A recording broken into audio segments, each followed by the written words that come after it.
Саламатсыңарбы, урматтуу балдар? Анда эмесе биз бүгүн тарбиялык саатыбызды улантабыз. Бүгүнкү тарбиялык сабагыбыз Улуу жеңиштин 75 жылдыгына арналмакчы.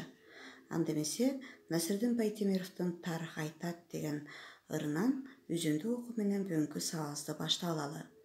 Тарых билет, тарых айтат өткөндө, жер быркырап, элдин каны төккөндө, ошол согуш, ошол 4 жыл кайгылуу, кырчын жанды кыяматтан өткөрдү.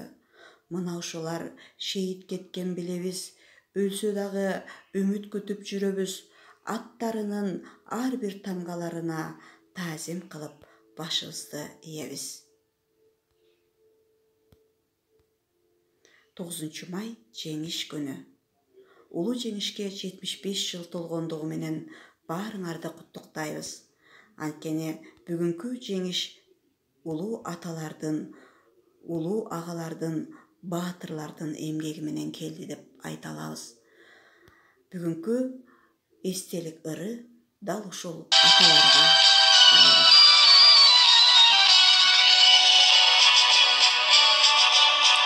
Баарыбыз чогордойбуз.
Алтын эрежелерди эсибизге сактап алалы.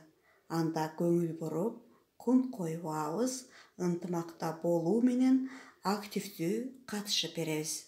Бүгүнкү сабактын максаты улууларды сыйлоого, эмгекти баалоого, мекенди көздүн карегиндей сактоого, коргоого тарбияланабыз. Балдар, бүгүнкү сабагыбыздын темасы Оруктун күжүрмөндөрү же тылдагы эмгекчилер. Орук же тыл дегенди кандайча түшүнөсүңөр? Демек, орук же тыл деген бул согуш аракети жүрүп жаткан майдан талаасынан тышкары мамлекеттин аймагы. Ага анын калкы, экономикасы, ресурстары кирет. Оруктун же тылдын күжүрмөндөрү деген кимдер? Булар согушка кеткендердин ордуна иштегендер. Талаада эгин эгишип, арпа, буудай урушуп, жана башка иштерди жасап, согушка кеткендерге кийим-кече, тамак аш жөнөтүп турган адамдар болгон.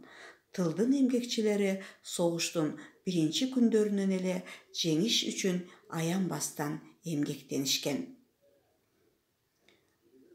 Бул сүрөттөрдөн тылдагы эмгектенген энелерди көрүп турасыңар, Карагылачы. Кандай гана жумуш болбосун, аял затынын дагы бул оруктагы күжүрмөн эмгегин айта кетүүгө болот.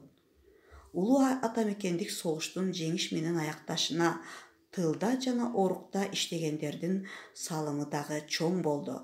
Ал кезде иш тандабай, кош айдап, буудай уруп, фронтко азык-түлүктөн баштап жылуу кийим-кече жөнөтүп турган кыз-келиндердин орду ролу эбегейсиз чоң деп айта алабыз.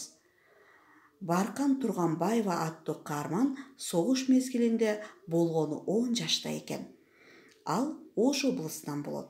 Айылда калган кыз-келиндер, 18-ге толо элек жаш уландар бири деле бошобой, колуна тийген ишти жасап, жок мен муну жасай албайм дебестен, жумуштан качпастан жеңиш үчүн жеңишке чоң салымдарын кошкондугун энебиз эскерет. Анан да эмгеги менен элге таанымал болгон социалисттик эмгектин баатыры Зуурахан Кайназарова атактуу Кызыл Чачы катары айыл чарбанын өнүгүшүнө зор салымын кошкон. Айрыкча кан күйгөн согуш жылдарында согуштан кийин да күнү түнү бел байлап эмгектенген энелердин катарын толуктайт. Балдар, быйыл улуу жеңишке канча жыл? Оруктагылар кимдер? Демек, силер балдар оруктагылар жөнүндө, оруктагы жана тылдагы эмгекчилер жөнүндө маалымат алдыңар. Анда өзүңөр билген, ошол өзүңөр жашаган аймактагы чоң энелерден сурап, демек тылдагы эмгек боюнча эссе жазып келебиз. Көңүл бурганыңарга чоң рахмат.